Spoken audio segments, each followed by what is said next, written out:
Hello and welcome back to another video. In this particular video, I wanted to talk about the role of desire in spirituality and religion, and why is it that we always think that to renounce desire is to enter into religion. What is the truth to this statement, and why the religious people or even the mildly spiritual people uh, stress upon this point that you need to somehow be capable of renouncing your desires. Now, we also see that people tend to belittle the people who are running after desires. We see that the religious or the church or the mosques, the Jewish priests or whoever they are, they try to somehow denounce those who are running after money, running after financial goals, running after their own personal desires. Is there any truth to this? And what is the right way to approach this problem?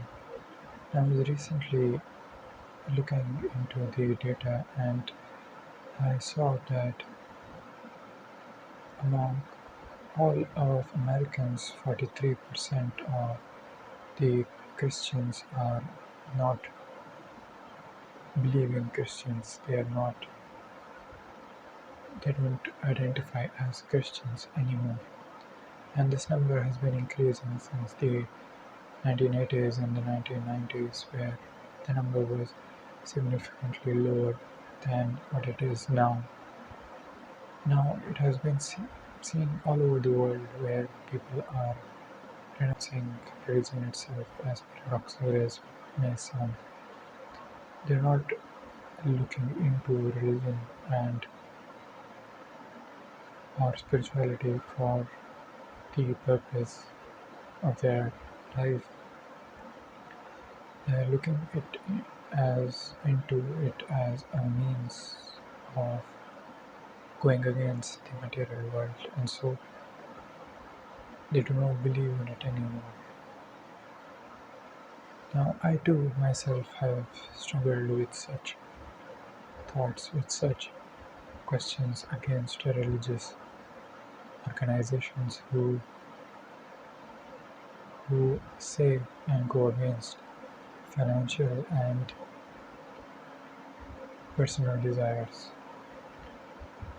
Now, but I have found that one text which goes into balanced view to this thing called desire, which we deal with in our lives. Desire is the first manifestation of your pursuit of something, your pursuit of something. First, you see it in your mind's eye, a clear view, a dream, or an imagination, and then it somehow intrigues you, somehow interests you, somehow moves you towards a curiosity, moves your curiosity, and you move towards it naturally. Money and the most basic survival instinct that you have, that this body has, is a desire that is a necessity, yet it is classified as a desire.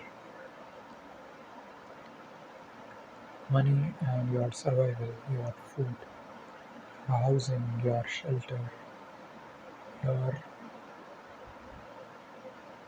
your place to live, your food and your family relations are all natural desires that you must have accomplished when you enter into spiritual endeavors. When the desire gets overwhelming, when you see that your mind is becoming too obsessive with a certain desire, with a certain necessity. That is when you will want to look into this philosophy of renunciation in religious circles. Not before that. You cannot expect religion to solve your problems. You cannot expect spirituality to solve your problems. Spirituality can solve certain other problems that you may have, problems related to the soul and to the mind. But the problems related to the body, the needs of the body, the necessities of the body, have an urgency to be fulfilled, and they must be fulfilled. And so you must be able to procure those elements that are required for your survival. You must be able to acquire food for yourself, be independent in that regards after a certain age, of course. Be independent in the regard of housing. You will be healthy, you will be natural when you have an independent house of yourself, when you have an independent source of income, when you have an independent source of friendship, a community where you have people who are aligning with your own thoughts. When you have such things for yourself, that is when you require solitude, a moment of solitude at least. That is when you must be able to go deeper into spirituality. That also doesn't mean that you must abandon spirituality when you have not, when you don't have these materials, when you don't have these basic necessities satisfied. Spirituality can aid you into making yourself better in procuring these things for yourself. It can aid you, it can make you more intelligent, it can make you more, it can make you recognize those talents that you have so that you can pursue them through the law, through this unseen law that is governing this universe. I also saw recently people claiming to have experiencing miracles around certain people. Now, miracles are under the domain of the law. They happen, of course, but they happen to people who have been practitioners of meditation, practitioners of certain spiritual practices for periods and periods of time, for 20 years, 30 years. But you cannot expect miracles to be happening all around you. You cannot expect money to simply fall in your lap, or your problems to go away simply by a prayer, or by a saintly person doing a prayer for you, or by going to a shrine and then asking the saints' shrines and thing that you want to achieve in this material world. Is not going to happen that way. Prayer should be a part of your life, yes, but you should also strive to make the necessary effort to achieve these things in your life. And so, coming back to the topic of desire, what is desire? Desire is then the obsessiveness of a certain necessity, the over wanting of a certain thing, where you become so distraught when you do not get what you want to achieve. That is your clinging mind trying to achieve this thing in the future, your obsessiveness to this thing. That is what you must renounce or try to renounce. Now, Shri Krishna says in the Bhagavad Gita about the lower desires and the higher desires. The lower kind of desires must be renounced, of course. There is a certain need for brahmacharya, or a certain need for celibacy these days. You must be able to renounce your sexual urges, your sexual desires, especially these days because men and women are more prone to such inclinations. We all think that the ultimate desire is to be with the other person, and in that we hurt ourselves and we hurt other persons. Lust, greed, and anger, these are the things that are the byproduct of over obsessiveness of desire. And the more you indulge in these things, you will hurt yourself. The more you indulge in lust, the more you indulge in greed, the more you indulge in anger, you will become blind. You will lose your intellect, you will lose the sharpness of your intellect, you lose your calm and serenity. And so you must be able to denounce, you must be able to renounce them at will and reach to a certain point in your spiritual practices or in your meditation or in simply self-development that you are able to see the budding point of your desire. And as soon as this is arising inside your view, inside your awareness, you are able to deal with it at that moment itself. The moment when the fire is starting to burn the whole house to the ground. So the lower desires, such as these, the desire to conquer a person through anger, desire to the egoic selfish desire to show yourself as a great person, and then moving towards power or moving towards being so blind in power that you are lying or you are cheating someone, you are deceiving your friends, or you're not having those notions of courage or patience or honesty or integrity.